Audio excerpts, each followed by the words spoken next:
Howdy, howdy! Merry fucking Christmas. And welcome to But It Was Aliens, the child-friendly paranormal comedy podcast where we probe paranormal activity to decide for the questionable benefit of humanity whether that activity really was paranormal. My name is Miss... Is Mrs. Kevin the John? My name is Mr. Kev in the John, and alongside me, with no idea what we will be covering today, is Mr. Granville Moonwalker. Why is it that I'm stuttering with the one time I haven't had a rum? Maybe the rum is what sets you up. Damn you, coffee and energy drinks. Today, we are going to revel in the festive spirit, dear probers. Predominantly the Southeastern European and Turkish festive spirit. Predominantly the festive folklore spirit. Potentially festive folklore with predominantly unrelated physical evidence. Yes, we have a case with evidence today, Mr. Moonwalker. Are you ready to probe? How long has it been since we've had evidence? I'd argue that we have evidence every week. No, we don't. Real, substantial evidence. I mean, you didn't say good evidence. So much so that even saying the word evidence sounds wrong. Well, let's see if we can come up with the goods today. For we begin our tale today on Boxing Day 17. Admittedly, by Boxing Day, the festive spirit has taken a bit of a guzzling, and sometimes all that remains is a blurry memory of what might have been. But for our festive reveller, Bob Shaggersister, it was an evening of potential wonder. The wonder of sticking it to your spouse's sibling, dear probers, for whilst Bob's wife slept, Bob was heading out to see his sister-in-law. Naughty Bob. Naughty Bob. As Bob left his house, it was quiet. Sorry to interrupt. Boxing Day 17. Mm-hmm. Is that 2017? You're nodding your head. Is that a yes? Or is that you trying to put me off? He shrugs his shoulders. So it could be the 17th Boxing Day, or an event called Boxing Day 17. Or sounds Boxing like a Day. wrestling pay-per-view. Why does it sound like wrestling? It's a boxing pay-per-view, clearly. Why has my mind gone wrestling? Boxing Day 17!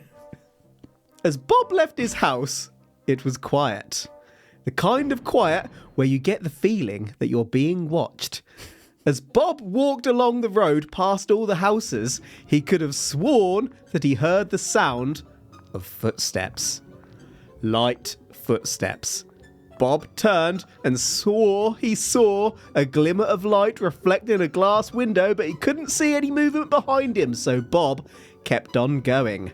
Suddenly, Bob felt the light to moderate weight of something attached to his back and wrap something around his neck. Ooh.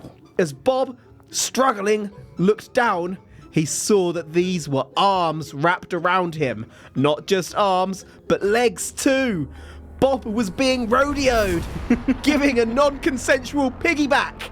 Try as he might, Bob could not shake this thing from him. And I say thing because the hands Bob could see were all wrinkly and dark. Human-like, but not quite human, and with claws. Then, Bob heard the disturbing voice of his attacker.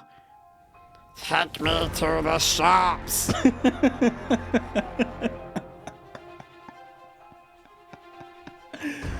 Oh, Bob knows this person. It's going to be someone he knows dressed up to mess with him. Jumped on his back. The only time you would do that and say, take me to the shops, is if you know someone. What if you're really lazy? Or you've been dared to do it. I have seen, I can't think what the show was called. Balls of Steel. Exactly that, yeah. When the guy used to jump on Ned's, was it? Yeah, Ned's Urban Sports? Yeah. Just jump on people and try and hang on for as long as possible. Or he'd knock on people's doors and try and keep them to keep the door open as long as possible. He knocks on the door, they open it, he goes, hello? And they're like, you knocked on my door. He's like, no, you knocked on my door. What would you do if someone done that to you? What, knocked on my door and then... like rodeoed me. Be rodeoed. Probably fool. Or try and... Yeah, to be fair, what I'd probably actually do is to hold onto their legs and not let them go. They're coming where I want to go now. You're mine now. Yeah. Let's go for a swim. I think I'd be annoyed, but then I'd find it funny to a point and do like what you said, right, you're mine now. Yeah, turn it around. But I suppose it depends on how heavy they are. Because if you're not expecting it, and they just run and jump on your back, you're going to fall forward. Yeah, and remember that in the dead of night, no one around, and this happens. Oh. That's a little bit different than being in a busy town centre and you're immediately thinking someone's having a laugh. In this scenario, you're probably thinking there's a psychotic person here that's going to harm me. I would probably grip onto their legs and jump back, land on my back, which in turn would be their back. Stunned, motherfucker. Your head's going to hit them square in the nuts. Where are their nuts? Well, if you're jumping backwards, I'm presuming they're going to go up. But maybe if I'm holding on to their legs. Well, if you're holding on to the bottom of their legs, that they could stand in effect. I mean, like, right. Let's not argue about physics. Continue. Bob didn't have the power to fight, so he did exactly that and carried this thing around the corner to the store. Once there, the creature demanded, Take me inside and buy me some chicken sausages. Then take me to the park. Is this his kid? no. This went on for literally the duration of the evening. Several times Bob tried to hit his back against walls or even drop to the floor, but the creature was almost otherworldly strong, and once Bob stopped fighting it, the creature would demand Bob take him to the next destination. Bob even thought he heard other voices giggling in the distance.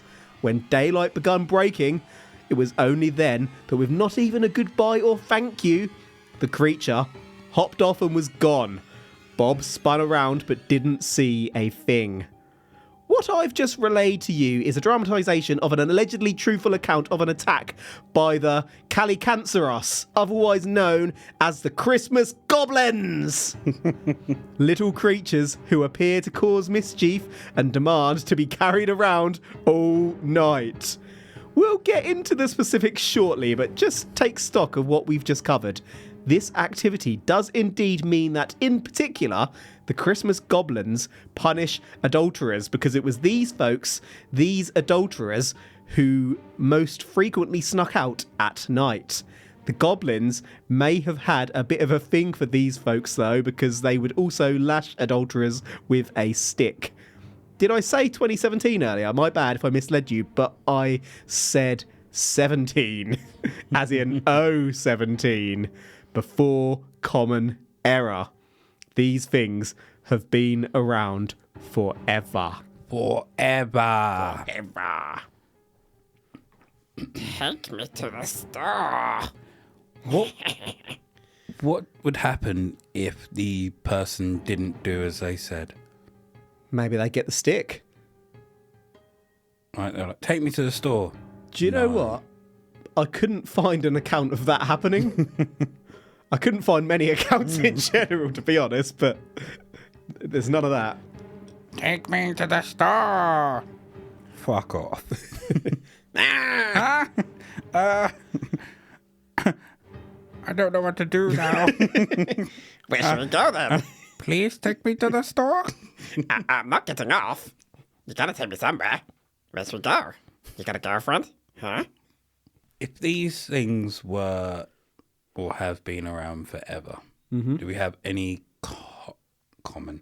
any current sightings of these? And by current, I mean like 1980s and up. We may well do, but you're going to have to hang in there for a little bit. Ooh. Quite a bit. Forever. And I'm just going to grab a bowl of salt and put it beside your desk. For you may need a pinch of it. I like the idea that these things target specifically, or they've really got a thing against people who cheat. So whilst the portrayal is that these things are a little bit evil. What if they're horny and want to join him? My mind hadn't gone there, actually. Hey, you got a girlfriend? Whole new context. It's like, take me to the shops. And he's asked for sugary content. Get his energy up. I need some Red Bull and some condoms. They're for you. And some Chucky Chuck. And a mouth bar and a Snickers. Yeah. The Kallikantzaros is believed to live and generally reside underground, and many tales suggest that these little twerps spend their time literally sawing the tree that holds the earth, because scientifically, the earth is actually hanging from or held up by a tree. Science! The problem for these little goblins is that the tree is thick, and so it takes about a year to get through with an axe or saw. Every time the goblins are nearly through the tree, Christmas Day dawns and the creatures are allowed to go above ground. In the excitement, they forget the tree and go to cause mischief for the mortals above. By the 6th of January, they must return underground, only to find every single year that the tree has healed and they have to start again with the cutting. The creatures have hairy bodies and a random combination of other animal-like parts, for example, horse hooves, boar tusks, donkey ears, and killer whale penis. Yep, these things are said to have giant dicks. They are basically blind and they speak with a lisp. So That's such a random detail for me. you've added a picture here. Yep. Is that just for me? Yeah, you can explain it if you want to. Okay. Looks like a very hairy guy with A tail. hooves, a tail, and he is high because he looks like he's got red eyes. Like high red eyes, not evil red eyes. Yeah, they're quite wide, almost look startled, with a hint of mischief. The details that you just explained Yep. triggered a memory in my brain. Mm-hmm. I've heard of something similar, Right. and I have no idea if it's this, but I've heard about some creatures attacking something, and then there's a certain day they can escape or go free, and they do, and by the time they return, whatever they were doing is fully formed again, and it happens like That's in a got to be these cycle. guys, surely. It's mental if it is these. Well, it's also mental if it isn't. That is true. But I have no idea where I've heard this. It definitely well over 400 years ago I heard it. Oh yeah, by the way, I'm a vampire. Ah! No, definitely high schoolish. Long time ago. One on a TV show, was it? It could have been. Like To be fair, mentioned on this is... Buffy or something. Ooh. Do you know what?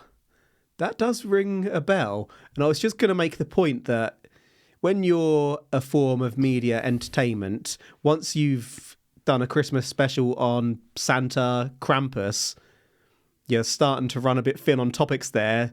So you start reaching for like the Yule Lads and Christmas Goblins. There isn't much left. The Yule Lads were real. Oh, my mistake.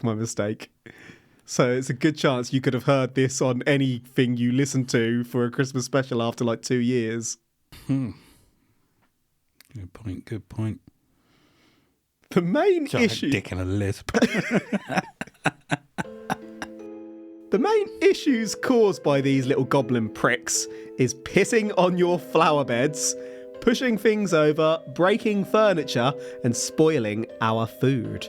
As I say, these little creatures are quite literally pricks. They have no boundaries when it comes to causing light carnage, but fear not. Light carnage. They're like, let's just inconvenience you a little. I'm gonna make you take me to the shop and lose 5 to 7 minutes of your day. And piss on your flowerbed. Do you reckon that's what happens if you don't take them to the shop? Well, All these consequences are if you don't take them to the shops. just want to go get their choc. And their Red Bull and condoms. But it doesn't have to be your significant other. There are several ways one can protect themselves from these little creatures of the night. One is to leave a colander outside your home, for these little bastards can't count above the number 2. 3 was a holy number, you see, meaning that if a Kallikantzaros says 3 out loud, it will kill itself. When a Kallikantzaros sees a colander, it will sit there counting the holes over and over, starting again after 2, all night, before returning to its hole when the sun rises. You can also leave sausages on your roof, which the little beasties will eat before sodding off. I'm not for a second suggesting that these are the brightest sparks out there. Whoever made this story up isn't the brightest spark. This goes back thousands of years. The brightest figures of previous generations were responsible for this. You're still not arguing my point. Sticking a colander outside your house so they count the holes. I mean, why not a sieve? One, two. When it says that they'll kill themselves if they hit the holy number 3, I don't know whether that's literally like they'll off themselves or whether they'll like burst into flames. I like to think that they're just going to literally beat the shit out of themselves to death. I said the number. Piss. All the other little ones are there laughing. He said 3. Oh no! I said 3. I said it again. Do you reckon that there was a smart one out there that counted the holes and went 1, 2, 1, 2, that's 4, 5, 6, 7, 8, 9, 10. Spent half hour counting it, then went back to causing mischief. And he was the first one to reveal the number on the colander, so he's now the king. Goblin King. You remind me of the babe. What babe? Spins his balls in his hands. Builds a labyrinth. Colander in the centre of it. This is the pre-sequel, isn't it? Otherwise known as the prequel.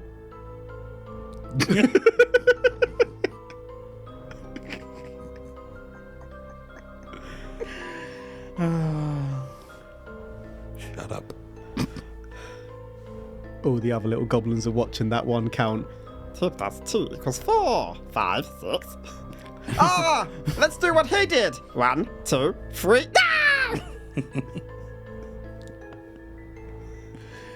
Solve the riddle. Solve the riddle.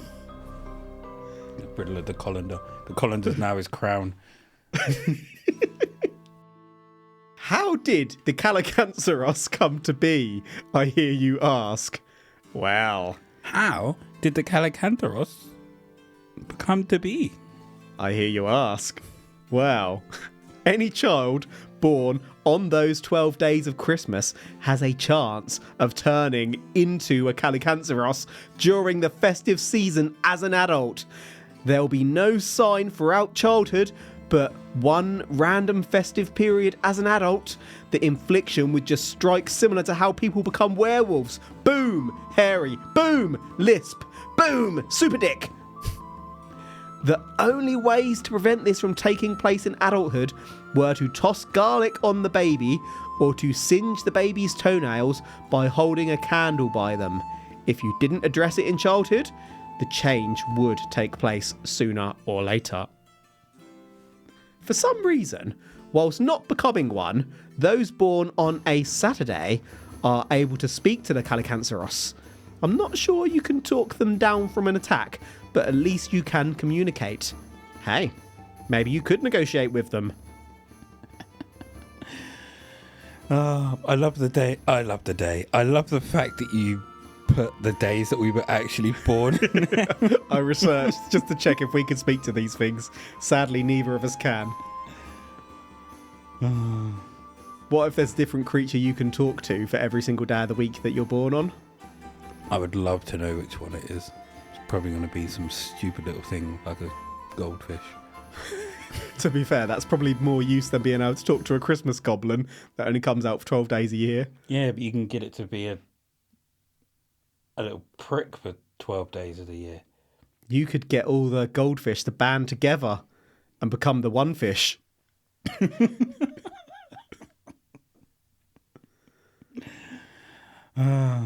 But then you'd be like Aquaman. Who wants to be like Aquaman? Yeah, I've got nothing. Good point and well made. I also like the fact that it's you can singe the baby's toenails, which could in turn burn their bloody feet, or just toss garlic at them. Yeah, I've now given my daughter a garlic necklace and I have burnt all her toenails so that she's safe. You do realise it's those born. You just Can't be too sure! Mr. Moonwalker. It's time. Mr. In the John. It is time for evidence. It was a dark night. Hang in there. That's your evidence. It was a dark night. That is all. It was a dark night. Boxing A. Day. Dark night. Boxing Day. December the 26th, 2020. James Street. Musselburgh. East Leviathan. East Lothian? I think it's Lothian. Scotland. Surprised you also didn't go Scotland. Yeah, I was trying not to be stereotypical because once I start doing the accent, I won't stop. It was an evening like any other Boxing Day evening for many. The joy of gift giving and receiving was still fresh, and nobody wished harm on a soul. On a soul. Little Florence was walking home from her Gigi's with her mum and dad when across the road and down the street, Florence noticed movement. Florence, a 7-year-old, tugged her mama's arm, and as the family turned to watch on, they heard a huge crash. The unmistakable sound of glass smashing, before seeing several small figures in the distance running from the scene as car alarms honked. It wasn't just James Street. Attacks took place in New Street, Claynose Way, Whitehill Avenue, and the Somerset Fields area of Musselburgh. What I've just told you is a dramatisation of the Boxing Day wrecking spree of Musselburgh, and this isn't the only one. On Boxing Day 2018, 5 bus stops on the single Barnsley Road in Moorthorpe were destroyed by unseen forces. Spooky!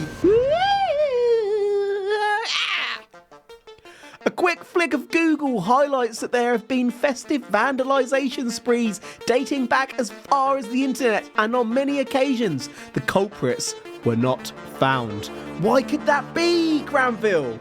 I'll tell you why, Granville.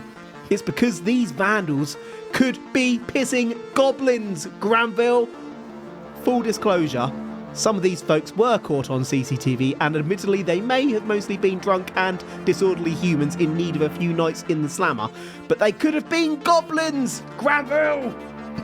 It's a bit suspicious that the days after Christmas are completely full of tales of unnecessary vandalism.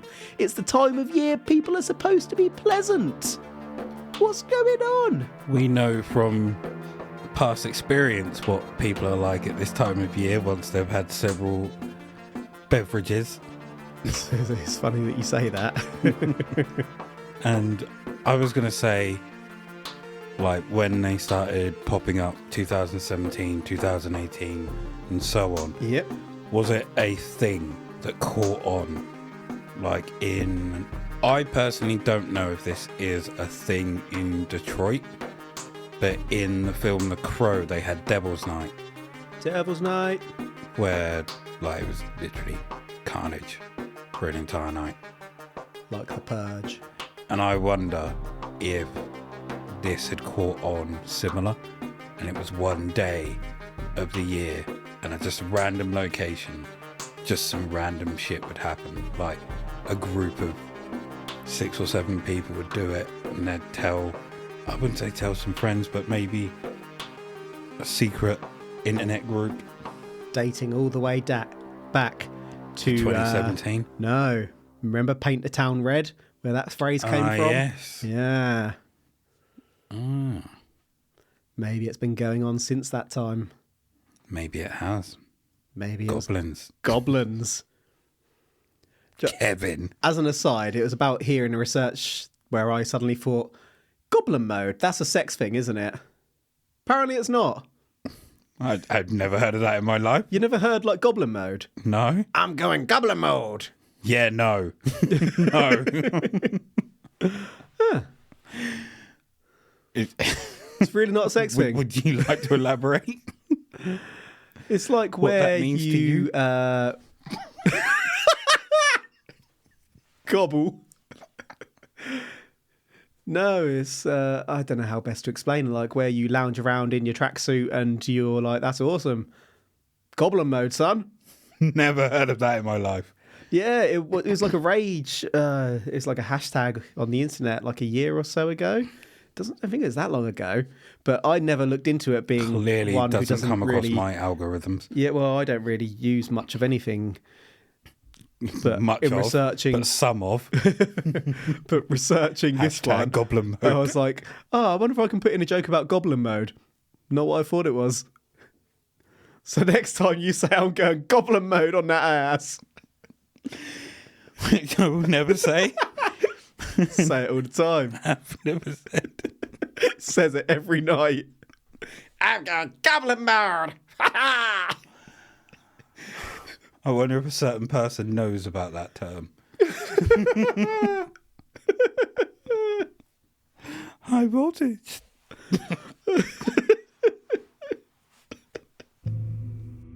I'm not sure we really need to do this, but let's consider what these things may be. Theory 1, goblins. Goblin mode! Small, dirty humanoids dating back to before the Middle Ages, so that's around 400 Common Era to the 1400s or something. There's no evidence of goblins ever having existed, but hey, what if we haven't dug deep enough to see them and the life tree? Theory 2, demon or demons. Is there a demonic entity encouraging people to be dickheads at Christmas? Don't really need to say more than that. Theory 3, now. These things date back to ancient times, like ancient Greece in classical antiquity, for example, so we are talking before Common Era. It's believed that at drunken celebrations, when things got a bit sexual, and yes, I am talking orgies here, the drunken revellers, all masked up, would get a bit carried away, and as memories blurred, folks would swear they saw goblins shagging amongst the revellers. Those accounts could then take on a life of their own over the years. Following on from that, I know it's hard to believe that any human would needlessly vandalise the joy of the festive season, but in the modern era, people like a festive alcoholic beverage. There are thousands of work Christmas parties and social gatherings throughout December and into January for some. Drunk people do stupid shit. Both myself and Mr. Moonwalker on occasion have been known to dabble in the more stupid of shit when suffering the effects of an alcoholic beverage or two. We've placed as many straws as possible in many a stranger's pockets, bags, and any gap within their clothing and hair without them realising. We've tried to jump insurmountable objects protruding from the ground. We've climbed large structures on our way to a venue because we could. We've convinced a stranger that my name is Jaffa. Those with darkness in their souls may choose violence rather than harmless mischief and stupidity. Unless you have any other theories, that is the Christmas Goblins probed. We're Christmas Goblins going around causing mischief in December. Mischief, yeah. We did all used to go out in Santa outfits at Christmas. We did. Good times. Good times. I have another possibility here. Yes, You mentioned the orgies, I did. Oh, yeah. possibly where Goblin Mode came from. Goblin mode. But a lot of stories that come from around like these eras, Yep. is it quite possible that a lot of it is born from hallucinations? Because a lot of them are eating like wild mushrooms and things like that. So if they've had a bad trip, they could see things that aren't there. It's absolutely possible, but I don't know that it needs to be that well explained. Being so long ago, I think Let's not explain it. It's goblins. it was absolutely goblins. No, Goblins. all it takes is like one person saying to another person they saw a goblin at a party, and then over so many hundreds of years, that person tells someone else, and it becomes a legend of 200 years Yeah. ago. This goblin was seen on this date, and then boom, that's in literature, that's in the common knowledge of the time. Crazy shit travels. Absolutely. Absolutely. I think, what's the stupidest thing we have done around December? Not in general, just December. I don't think... We'd be here for a while if it was general. Yeah. We had a friend who decided to try and do a somersault around Christmas and landed on their back. Don't think I was there for I that. don't think you were, but you know that friend better than the rest of us. No, I do. I just remember waking up the next day with crazy hangovers and getting phone calls from people asking what happened. Not knowing. Yeah, to be fair, we used to get so drunk at Christmas that I can barely remember a single Christmas. I can just remember the wake up. I remember going to family and then being like, right, I'm going home. 2 hours in, I'm done. I've eaten. I'm going back to my bed. I'm going to put a film on and I'm going to sleep. Quite literally, the only time I've ever had a nap in my life was on a Christmas day when I was so hungover and I couldn't stop being sick. I had to go upstairs and take a lay down. Oh, that was me, you, in the hands of danger. It was indeed. Bad times. Yeah, let's not dwell on that because some memories are coming back. Yeah. We'll have to do an Ask Me Anything one time and try and sit down and think before we record as to stupid shit that has happened. In summary, we've covered the folklore of Christmas goblins, the Kallikantzaros. I didn't delve into it too deeply, but there are legends of these in many Eastern European cultures, but basically there's no evidence. I therefore did what the greatest minds of yesteryear couldn't and connected accounts of goblin behaviour to recent evidence of vandalism. The vandalism I detailed was real, but sadly, humans were generally caught on camera or otherwise left evidence of their involvement. But who encouraged the humans? Huh? The goblins are short and hairy, have lisps, and have really big dicks for no real detailed reason, by the way, and they generally cause mischief through urinating on flowers and hitching rides on the backs of unsuspecting adulterers. Big-dicked deviants. The goblins may be linked to people wearing masks during orgies in ancient antiquity. if there's one thing to take away from this episode, I think it's basically, don't be vandals, probers. Don't be vandals. That's basically it. Happy Christmas, you filthy animals! There's nothing you want to go back over at all, is there? No. Are you saying that it was goblins? Yes. If by goblins you mean drunk people, yes. I'll take it. We're saying that it was goblins. Oh, I don't really know why I made you conclude on this one. It was Me pretty neither. much just a bit of Christmas fun. And when I looked into the folklore, there is basically zero evidence of any of this other than people saying the goblins were a thing. It's therefore about as reliable as most of our episodes, I guess. Any final thoughts from yourself, Mr. Moonwalker? No. None. Nothing you want to mention? Nothing? What are you doing for Christmas this year? Being cheerful? Being super cheerful. Always. It's a lie. You are the Christmas Before it even goblin. came out of my mouth, I knew it was a lie. Yeah, I'm being super cheerful. Cooking for many. Gonna do something I've never done before as well. On Christmas Day, You're going to go goblin mode. there's a NFL game on Netflix. It's not an advert. Gonna sit and watch it. Never watched the NFL before. Not a full game, no. But started to get into it. So, gonna watch. Yeah, for me, I want a team to support. what you need to do is play an NFL game and then be drawn to like whoever has the I best ca- kit I or can't- whatnot. I can't. So, growing up, I got a Madden, full NFL kit as a child, that's your team. and it was the But it's- Pittsburgh Steelers. The decision has already been made. And I technically, I'm leaning towards them. Plus, the kit's black and yellow. Black and yellow, black and yellow. And my two favourite colours, also the colour of my company, and the colour of my car. So that was a waste of 30 seconds. 30 seconds for me to say I'm now a Pittsburgh Steelers fan. Yeah.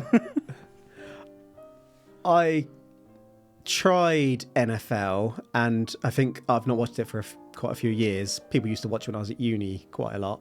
But because you're not taught the rules in England, going in cold and not understanding it, it's very stop, start, and I couldn't get into it for that reason. I think if I understood the tactical nuance behind it, then I'd probably enjoy it much more. So I've been watching things on YouTube about that. So I think I've got the basics down. But still, we can watch a game of football and it's 45 minutes of football, Yeah. then a break. In NFL, it's like 5 minutes break, 5 minutes break, 5 minutes. I can't deal with the adverts. Nationalism, yeah. And it's that kind of ruins it for But me. then, But if it's on Netflix and they don't have that, I don't know. Excuse me, I don't know what they're gonna have, but we'll see. yeah, I had NHL games as a child and really liked ice hockey. Like the New York Islanders, because I liked their kit, I think. Fuck the Rangers. I think I went for New York Islanders for that reason, because everyone in England who doesn't know anything about ice hockey will pick the Rangers, and they'll come home from America with like New York Rangers jerseys and whatnot. And the Kings. I When we I watched played Push NHL. Against. So yeah, I liked the Islanders. I used to fuck you up. And then don't all think of a you sudden did. you got good. Joe Vinosky had a thing or two to say about that. And then it became even.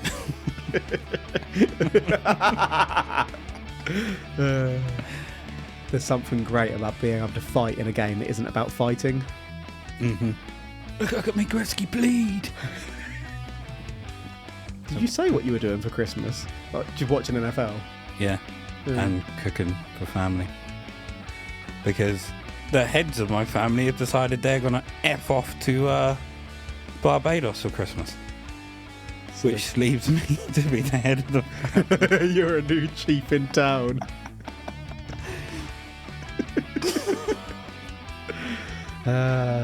The bloodline starts anew.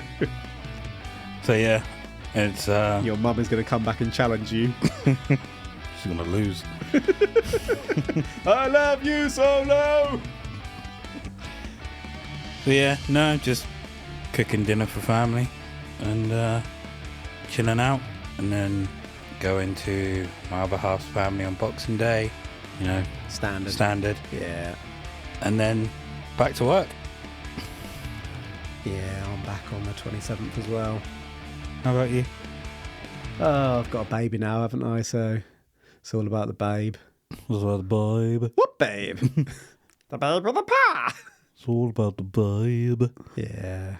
That is a wrap for today. That was like the most un-Christmassy Christmas conversation ever. We talked about NFL and NHL. Thank you for listening to But It Was Aliens. If you feel the festive spirit and you want to help us provide some festive spirits to each other, you can give us the gift of financial support over at patreon.com/But It Was Aliens. And there, each month, we release bonus episodes we call Side Probes, which you'll get access to as a patron of the show. For quite literally less than a cup of coffee, you can hear us delve into the mystical powers of a hypnotic dog, that's the one, dog, woof, other goblin-like creatures, and even reincarnation. I'm so glad that didn't set your dog off just then. We cover basically anything involving a paranormal mystery through history, excluding aliens. You can share episode suggestions with us across social media, including on the X-Twitter @But It Was Aliens. You could also say hello on Facebook, where connected to But It Was Aliens is a secretly public private group called Extraterrestrial Towers. Being a member of Extraterrestrial Towers grants you protection from the aliens when they invade. Sure, we do invite goblins in for tea parties throughout the 12 days of Christmas into the new year, and they may mount and dry hump you, but Christmas is the time for giving and for receiving. That is it for this episode. So until next time. Have a merry fucking Christmas. Oh, yeah, Merry Christmas! Did Santa father the Christmas elves? And if not, where the F did they come from? But if so, who's the real Mrs. Claus? The truth is up there. Hashtag Goblin Mode!